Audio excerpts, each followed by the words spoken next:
kormeerkan oo qaatay muddo saacada ah ayaa waxaa loogu kurgalayay xaaladda amni ee waddada isku xirta magaalooyinka Jowhar iyo Muqdisho oo xaalad amni darro ah ay maalmahaniba la soo daristay. Jenaraal Maxamuud Maxamed Aadan Koronto, taliyaha qaybta 27aad ee ciidamada xoogga dalka Soomaaliya ee ka howlgala deegaanada Hirshabelle iyo saraakiil kale oo horkacayo ayaa kormeerkan si wadajir ah u fuliyay. Jenaraal Maxamuud Maxamed Aadan Koronto oo saxaafadda kula hadlay deegaanka Hansheekh oo istaga degmada Balcad ee gobolka Shabeellada Dhexe ayaa waxa uu saxaafadda ugu warbixiyay ujeedka kormeerkan iyo waxa ka dambeeyay. Waxa uuna jenaraalku u sheegay in xaaladda amni ee waddada isku xirta magaalooyinka Jowhar iyo Muqdisho hadda ay tahay mid hagaagsan, ciidamadana muddooyinkii la soo dhaafay ay ka wadeen howlgallo amni xaqiijin isla markaana amniga lagu sugayo. Jenaraalka ayaa sheegay inay diyaariyeen ciidamo militari ah kuwaasi oo maalin walibaba ku dul soconaya waddada si ay u ogaadaan xaaladda amni ee waddadaasi. meeshaan waxaan joognaa muddo ayaan ka shaqeynay hawshan oo waddada nadiifinteeda ah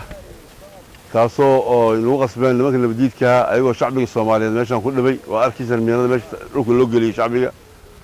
inay shacbiga ku laayaan dhulka miino u laayaan saadaradeed waxaan go'aansanay inaan jidkan roonda ka qabanno banaynana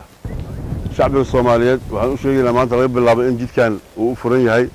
waardiin laga hayo oo wixii hore u dhacay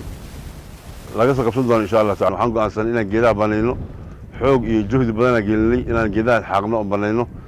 haddana waxay u soo dareen shacbigii inay ku sii laayaan meesha oo baawur halkaas hadda godka arkeen lagu gubay shacbiga ay lagu laayay laakiin waddada waxaan idin sheegay inay nadiif tahay oo wax walbana ay okay yihiin waddadana aan u soo ciidan roonda ah oo horey gadaal u socda hadda ka bacda waardiinka ah. Jenaraal Maxamuud Maxamed Aadan Koronto oo hadalkiisa sii wata ayaa sheegay in waddadani ay soo degi doonaan ciidamada midowga Afrika ee AMISOM iyo kuwa Soomaaliya kuwaasi oo amniga waddada si xaqiijin doona. saddex xag u socota oo isdaamaraysa si jidka loo ogaado wixii dhib ka jira laakiin hadda waxaan ku sheegaynaa oo hadda wax ciidan deegaanada ma laakiin insha Allah weegaan ciidan wada degaya meeshan ciidan AMISOM anaga wada degayna. kormeerkani oo Jenaraal Maxamuud Maxamed Aadan Koronto uu ku sameeyay waddada isku xirta magaalooyinka Jowhar iyo Muqdisho ayaa ku soo aadaya xilli xaaladda amni ee waddada maalmahaniba ay sidii hore ka sii fiicnaanayso. Cabdifataax Axmed Maclow, Cabdifataax Zaki, telefishinka caalamiga ee Bulsho, Jowhar.